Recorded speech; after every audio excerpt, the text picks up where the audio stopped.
Hello. It is day 19 of the vlog, and I told you today's video is going to be short, and it is going to be super short because I've been mostly working and in a meeting, and so I haven't really had too much time to reflect. I haven't even gotten to read yet today, though I did treat myself earlier to watching half of last night's episode of The Bachelor, because apparently that's a thing that I do now.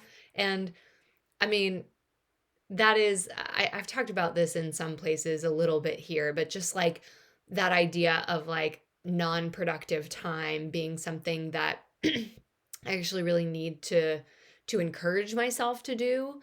And I actually spent a little bit of time this morning. This is like a little down the rabbit hole, which of course is just how I function. But I was frustrated that on Spotify, I can't like reset my music tastes. So my Spotify recommendations are very off because they are pulling from all my yoga playlists from the past like 4 years. So it's either like restorative music or like pop music and stuff from when I was teaching in at Interlight. Um, so yeah, my recommendations suck, and I would have to basically like delete my account and rejoin with a new account unless I want to pay for two separate accounts premium.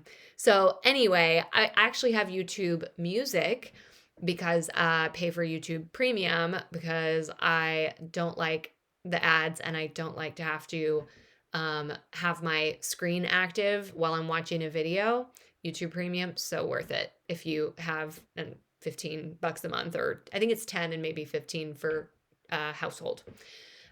Anyway, so I was using the YouTube Music app, which comes free with that or comes included. And I was like, "Ooh, I can use this so that this can learn an algorithm for me." And so I was like going through and putting in all my favorite artists and everything, liking and subscribing to them. And that was really fun because music is something I've really fallen away from, which is, I guess some people would say ironic since technically I sing in a rock band, although we haven't done anything since COVID started. I don't know what that will look like when we resume, though it has been a fun thing to have in my life. And we've created some EPs that we're proud of and played a lot of shows that have been fun. So, um, yeah, but all the while, like, I've barely listened to music since 2010, like grad school, because at that point it was just all must be learning, must be consuming podcasts and audiobooks. And so it's pretty uncommon for me to listen to music if I'm not like listening to it as a background or creating a playlist for a class.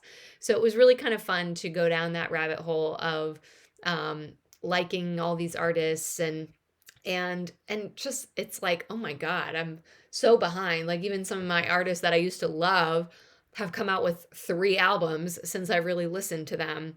So yeah, I want to make that sort of like a goal, not like anything that I need to be tracking or judging myself by, but just continue to let it be a goal to have that unproductive time of listening to music and watching shows just because they're fun and put me in a good mood. So yeah, I watched a little of The Bachelor.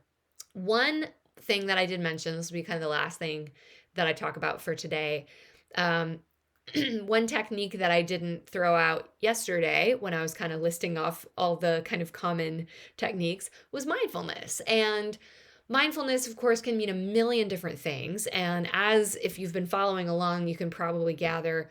For me, meditation, it's a part of why I get so like, why does it have to be so complicated with meditation? And there's so many options, is because there are so many ways that meditation can be done and purposes that it can serve. And I really do like to get sort of like the spiritual and energetic piece of meditation. So I'm not really excited about thinking of just having like a pure noting practice every single day.